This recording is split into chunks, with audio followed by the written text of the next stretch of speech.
In 1999, a Brazilian paleontologist named Alceu Ranci was flying over the state of Acre when he saw a perfect square cut into the ground below his wing. Each side ran 200 yards. More than 400 such figures have been counted since. In 2022, a laser scanner mapped earthen pyramids 70 feet tall in the Bolivian savanna, on ground that cattle herders had been crossing for decades. Nobody hid them. The forest did.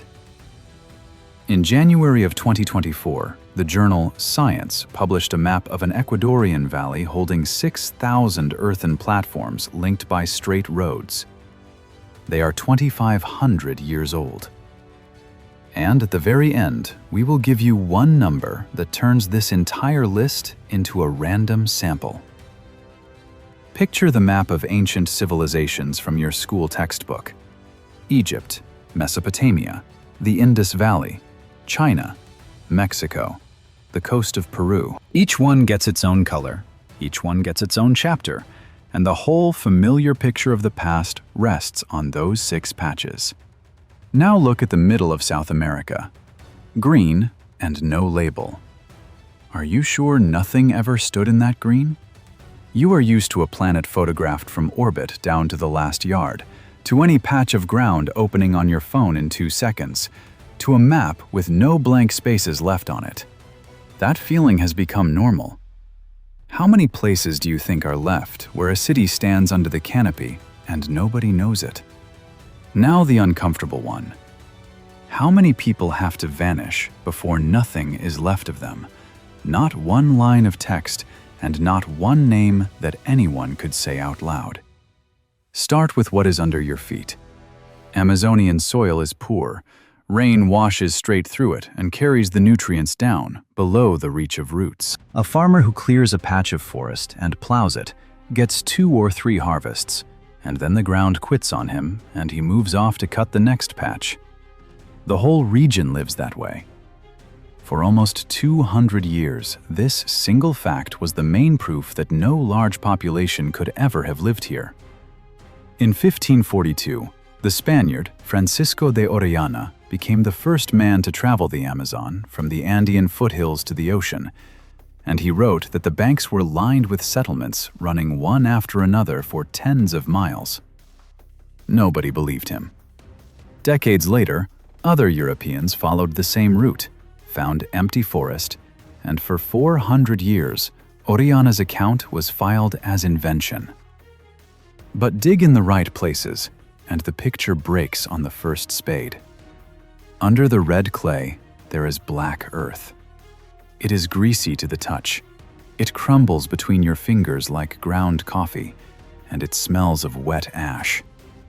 Locals call it terra preta. The layer runs 6 feet deep, and if you stand in a pit like that with a shovel, the rim sits well above your head and the sky narrows to a strip. Inside it lie potsherds, burned bone, fish scales, charcoal. The German soil scientist Bruno Glaser and his colleagues took the mixture apart and showed that the fertility here comes from charcoal. Charcoal does not rot. It holds in the soil for thousands of years, works like a sponge for water and nutrients, and houses the bacteria and fungi that hold the whole thing together. Radiocarbon dates run from roughly 2,500 to 500 years ago. Then comes the part that put this soil into scientific argument. Farmers outside Manaus dig it with shovels and sell it by the sack as potting soil. The pit fills back in. The ground regenerates on its own, roughly ½ an inch a year, and nobody has described the mechanism because no laboratory has ever grown terra preta from scratch in any reasonable span of time. Now the part that turns the whole picture over. Terra preta is garbage. Nobody made it as fertilizer, and nobody hauled it in. It built up where people lived long and lived densely. Hearths, kitchen waste, fish bones, ash. 6 feet of it means centuries of unbroken life on one spot. The black patches run along the rivers in bands and cover hundreds of acres, and 700 acres is roughly 500 football fields. A few families around a fire do not produce that. The dirt under your feet turned out to be a census. The same black earth turns up in the spoil of ditches that form perfect squares hundreds of yards across in western Brazil. Until the 90s, nobody asked who had dug them. Nobody could see them. The state of Acre sits at the far western edge of Brazil, on the border with Peru and Bolivia. Until the 1970s, it was unbroken jungle. Then came cattle. The forest went under pasture by the hundreds of square miles, and with it went everything that blocked the view from the air. And a drawing came up out of the bare ground. Iriarte worked on fossil bones, not archaeology. In 1999, he was flying over the cleared pasture, saw a perfect square below, turned the plane around and started looking for more. Then the archaeologists came in. Denise Schahn and Martti Persinen put the search on a systematic footing, and in 2009, they published a description of the finds in the British journal Antiquity, where the count already ran into the hundreds. Nature does not work this way. Squares, circles, hexagons, nested inside one another and joined by straight-cut channels that run from figure to figure for hundreds of yards. The largest are 1,000 feet across, which is 3 football fields laid end to end. Each figure has a ditch. The ditches run up to 35 feet wide and 13 feet deep. Climb down to the bottom, and you see nothing but sky and red clay walls, and the sound from outside goes flat and distant. All of it was dug by hand, with wood and stone, no metal anywhere. Radiocarbon dates stretch from roughly 200 years before the Common Era to about 900 of the Common Era. The work ran through generations. For more than 1,000 years, people came back here, repacked the banks, deepened the ditches, laid out new figures beside the old ones, and then left again. A ditch with a bank looks like a fortification. Every lowland fort is built that way, and the first reading of the geoglyphs was defensive. Then, 2 things turned up. The spoil sits on the outside of the ditch instead of the inside, which is useless for defense. And there is almost no household debris inside the figures. No kitchen middens, no thick layer of potsherds, none of the residue that any village leaves behind. People came here and went home again. Here the drawing surfaced because the forest was cut down. In Colombia, it went the other way. The evidence sat on open cliff faces in plain sight for miles, and for almost a century, nobody walked up to it. Leaves were not the problem. The cliffs of Serranía de la Lindosa rise above the forest in the Iriarte department, about 250 miles south of Bogotá. They look like walls, pale quartzite, drops of 100 feet and more, flat vertical faces that stay visible from the plain in any weather. War hid those faces. For more than 50 years, armed groups held the area. Outsiders were kept out, and an archaeologist with a backpack would not have reached the cliffs alive. The peace agreement was signed in 2016. The first research teams entered Lindosa only a year and a half after that. The archaeologist José Iriarte and his colleagues described what was there in 2020. The paintings run along the rock in bands totaling about 8 miles, and the count of individual images is already in the tens of thousands. The paint is red ochre. It lasts for thousands of years. Some of the panels sit 13 feet up and higher, out of reach from the ground even with both arms raised. People worked above the drop. That means scaffolds of poles lashed with vines stood against the cliff. By midday, the quartzite is baking. Heat comes off the stone into your face.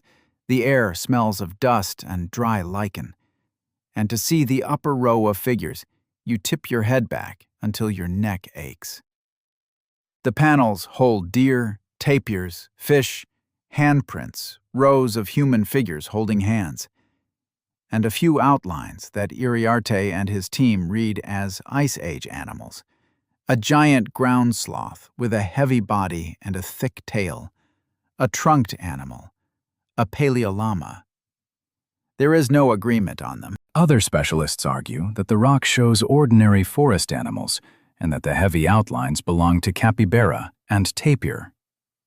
The occupation layers at the foot of the cliff at Cerro Azul date from about 12,600 to 11,800 years ago. The Ice Age was ending.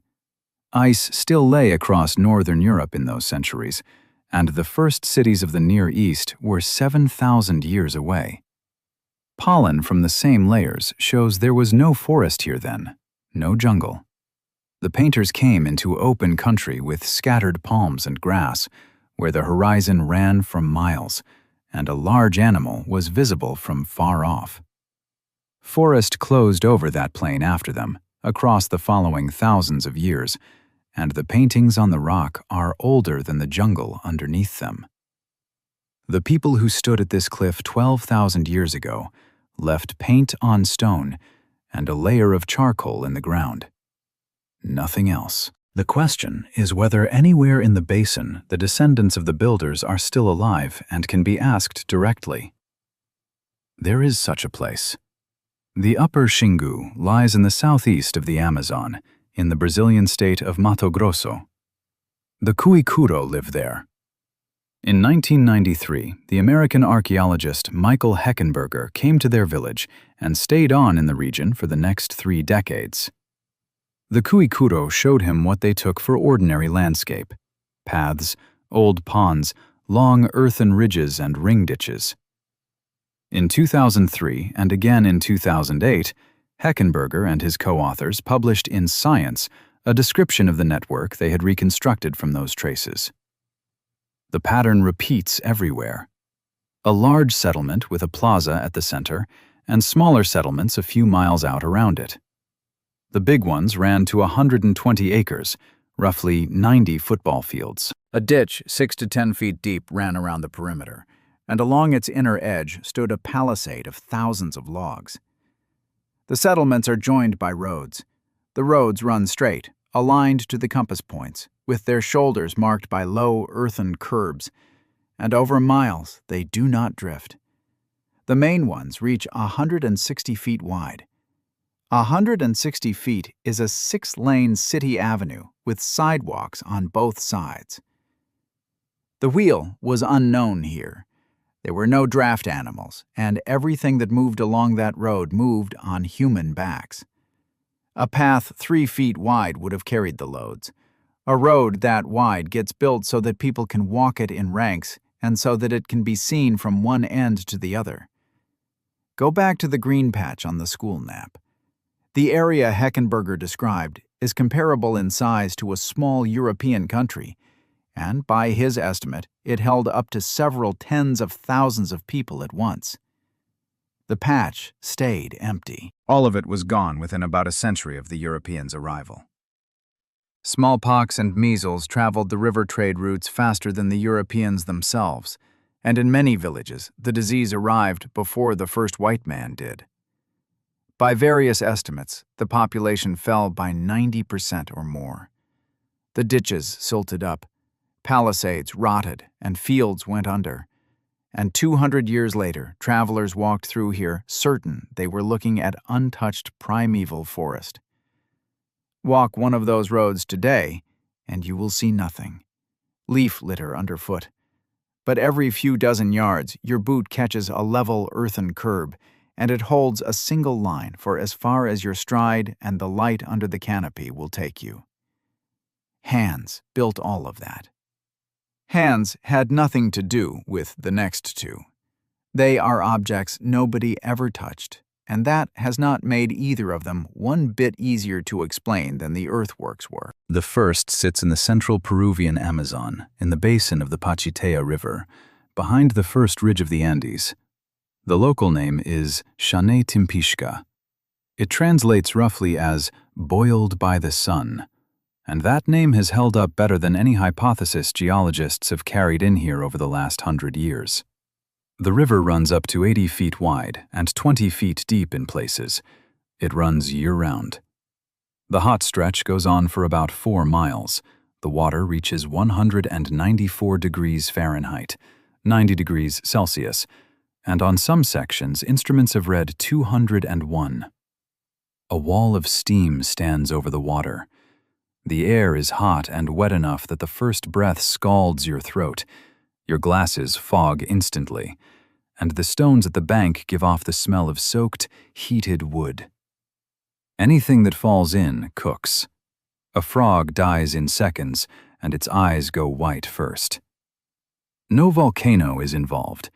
The nearest active one is about 430 miles away, roughly the distance from London to Edinburgh, and geologists have found no magma chamber under the riverbed. The geoscientist Andrés Russo heard the legend of this river from his grandfather as a child and took it for a story. In 2011, he reached the place himself, started measuring, and in 2016, he published a book about it. The mechanism is water. Rain that falls in the Andes sinks through fractures a mile or two down, warms on ordinary heat from the Earth's interior, and rises back along a fault. The river is the outlet of a natural radiator, and the fuel for it falls out of the sky hundreds of miles away. Nobody has ever seen the second object in this chapter, and nobody ever will, because there is nothing there to look at. Only numbers are visible. In 2011, the Brazilian geophysicists Elizabeth Pimentel and Valia Hamza were working through temperature data from wells that oil crews had drilled in the Amazon forest in the 70s and 80s and then abandoned. More than 200 wells. Temperature with depth behaved wrong for motionless rock. At certain levels, the curve sagged, as though something were carrying heat off sideways. Out of those curves, they pulled a flow. Under the bed of the Amazon, about 2.5 miles down, water moves through porous rock. The flow is hundreds of miles wide, wider than the Amazon itself. Its length matches the river above. The speed does not. Where the surface Amazon covers miles in an hour, the lower flow shifts inches in a year. And at that rate, the water needs centuries to reach the ocean. The flow was named after Hamza. An argument started immediately over whether it is a river at all, because some geophysicists hold that this is slow groundwater filtration rather than a current with a bed and banks. The argument is not settled. Nobody has drilled 2.5 miles down to check, and the whole river exists so far only as a calculation from temperature curves in abandoned boreholes. Everything listed so far was found by instruments, aircraft, and drilling. A man who a century earlier was collecting rumors of white stone and paved plazas in the same jungle had none of those tools. He walked into the forest in 1925. His son and one companion went with him. None of them was seen again. The Royal Geographical Society considered Percy Fawcett the finest field surveyor of his generation. A British artillery officer, he had been mapping the disputed border between Bolivia and Brazil since 1906, working ground that had never been charted and coming back from places others did not come back from. His record was spotless. In the National Library in Rio de Janeiro, there is a document known as Manuscript 512. It is a report by a Portuguese party dated 1753. Men searching the interior for silver described a stone city with an arch at the entrance, a paved plaza, and signs cut into the rock that they could not read. The city stood empty. Fawcett read that text and believed it. He marked the place he was after with a single letter, Z, and spent 20 years gathering material for it. Accounts from indigenous people, reports from traders, potsherds out of the riverbanks. His last letter went out on the 29th of May, 1925, from a camp he had named Dead Horse Camp. His elder son, Jack, went with him, along with Jack's school friend, Raleigh Rimmel. Both were barely past 20. Then people started going in after him. Expeditions went into Mato Grosso for decades, and by the count of the journalist David Gran, who published a book about it in 2009, around 100 people died looking for Fawcett. He was never found. Neither was the city. In the rainy season in Mato Grosso, leather boots rot off your feet in a few weeks. Clothing never dries. Black flies go for the eyes and the mouth, and visibility in the understory is such that a man standing 20 paces off is already lost among the trunks. Go back to the second question, the one about the finished map.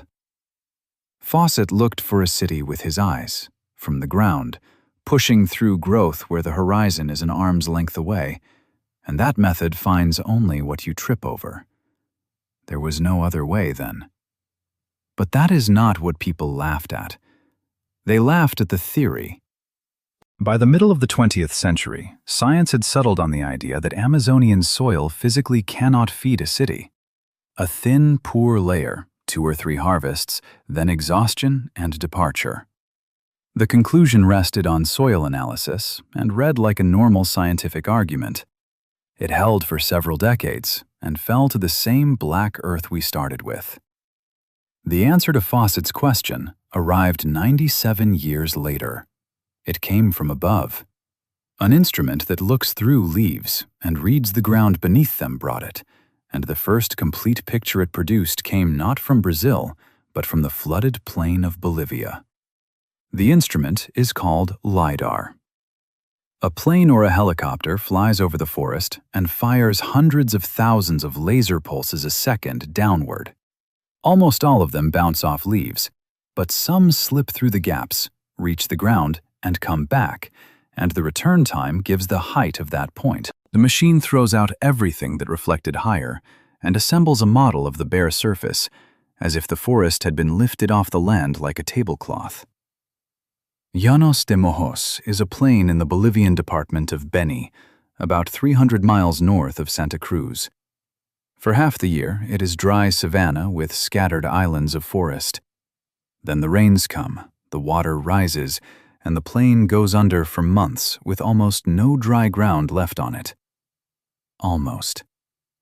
The dry ground is the built-up mounds that people here call lomas. The mounds were always known. People built houses on them, drove cattle onto them in the floods. Archaeologists were digging them back in the early 20th century, and in Beni they were no mystery to anyone. One thing was missing: a view from above with the forest gone.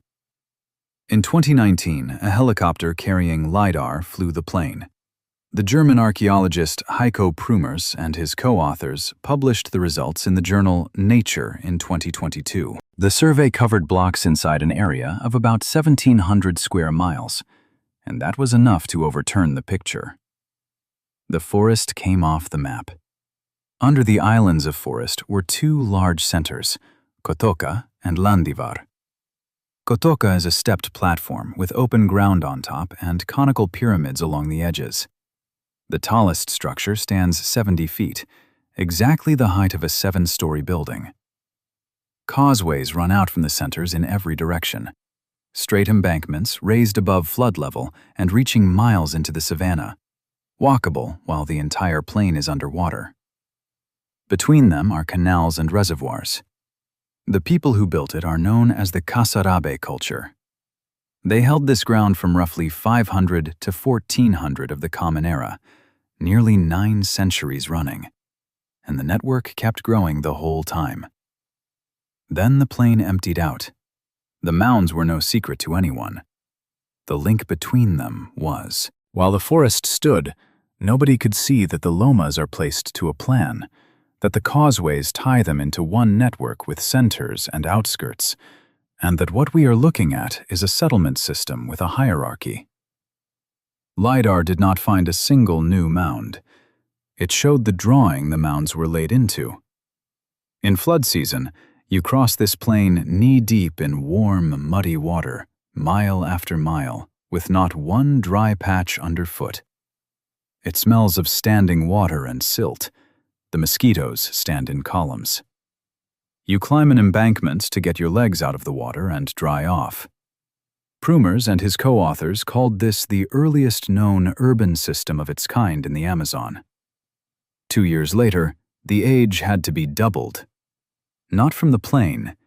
It came from the other side of the Andes, from the foothills, where the floor of a river valley holds something 1,500 years older than Casarabe. The Upano Valley lies in eastern Ecuador, in the province of Morona Santiago, about 150 miles south of Quito. The Sangay volcano stands over it. The place is closed off.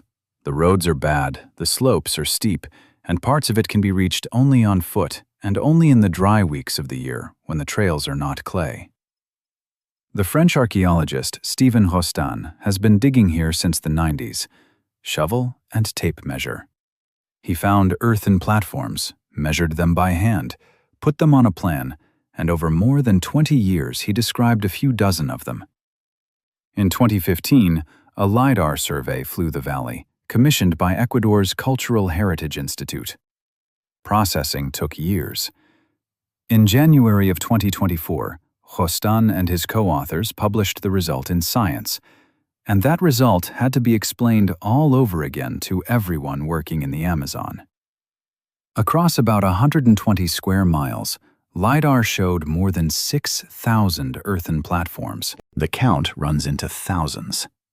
120 square miles is the footprint of a mid-sized European city like Munich, and 6,000 platforms are 6,000 house foundations inside that boundary. The platforms are rectangular, about 60 feet by 30, and 6 to 10 feet high. They sit in groups of 3 to 6 around rectangular open spaces. The groups make up blocks, and the blocks make up 5 large complexes with centers of their own. Between the residential groups lie fields with drainage ditches. Nothing separates city from field.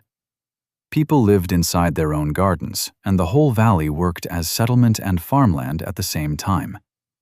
The complexes are linked by roads. The roads are straight, up to 30 feet wide, with the surface sunk below ground level. One road has been traced for 15 miles with no visible deviation, and across that whole distance it holds a single bearing to a tolerance that is hard to keep even with modern instruments. Where a ravine crosses the line, the road does not go around. The slope is cut back, the bottom is filled, the bearing is kept.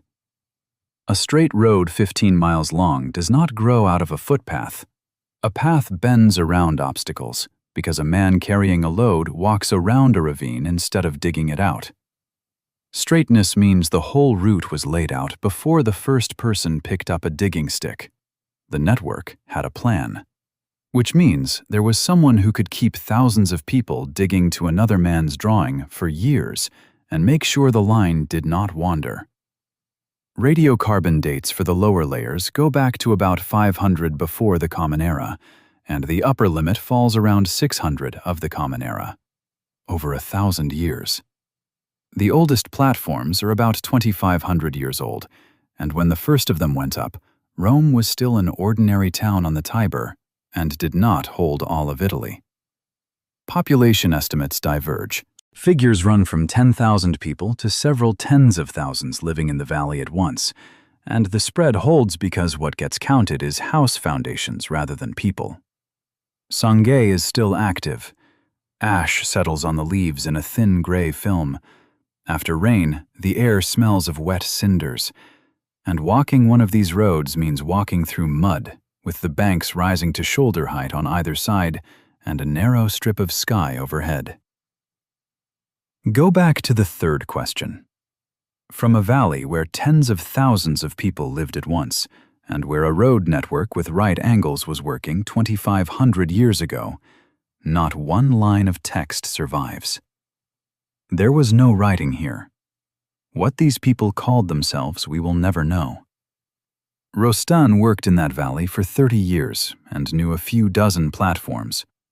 One survey showed 6,000, and that survey covered 120 square miles, while the Amazon basin as a whole runs to 2.5 million square miles, and the rest of it, under the canopy, has been looked at by nobody. 2.5 million square miles is just under the size of Australia. Now add together every published LiDAR survey in the Amazon, all the projects, all the expeditions, every institute that has ever worked on it. What you get is thousands of square miles against 2.5 million. a fraction of 1%. Judging the whole Amazon from that sample is like judging a 1,000-page book after reading 1 page of it and putting it down. The page was dense. That single page already gave us Upano, Kasarabe, Kuhikugu, and 400 geoglyphs in Acre.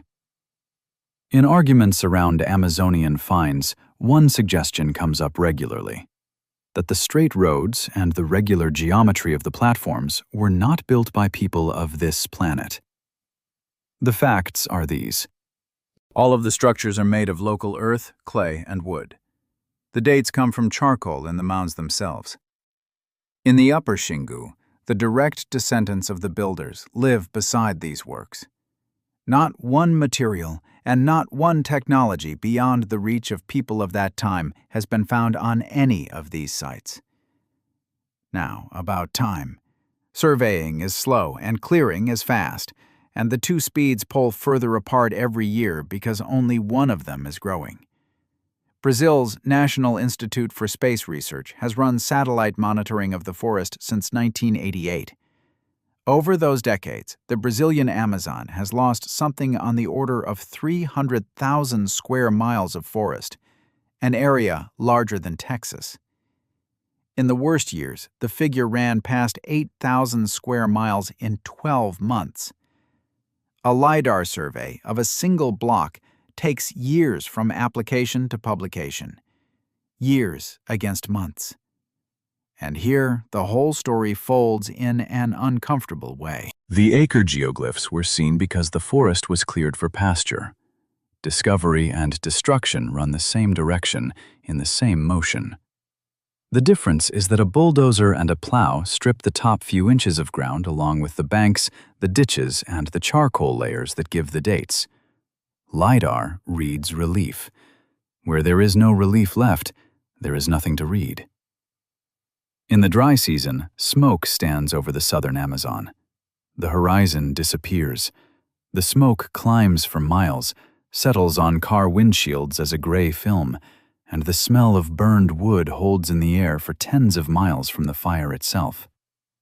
How many people lived in the basin before the Europeans arrived is unknown.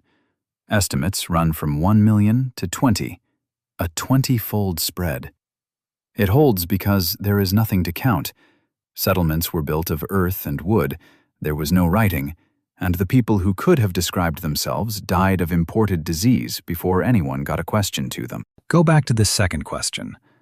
How many places are left on Earth that we know nothing about when a map of that Earth sits in everyone's pocket? The surface of the planet really has been photographed. Light stops at the leaves, the satellite sees canopy, the plane sees canopy, and an eye on the ground sees understory a few yards ahead. The map we have is a map of where light reached. Under the canopy lies a second relief, with its own roads, plazas, and block boundaries, and less than 1% of it has been read. What nobody knows to this day is why the Upano Valley was left. The people went. An eruption of Sangay is one version, but nobody has direct evidence that the departure happened all at once, and the argument is going on right now. Now, a question for you. Under finds like these, the version about builders from somewhere other than this world always surfaces. Write in the comments which explanation for a straight road 15 miles long, laid out without the wheel and without draft animals, you personally find convincing, and why. If places that by every calculation should not exist interest you, subscribe to the channel.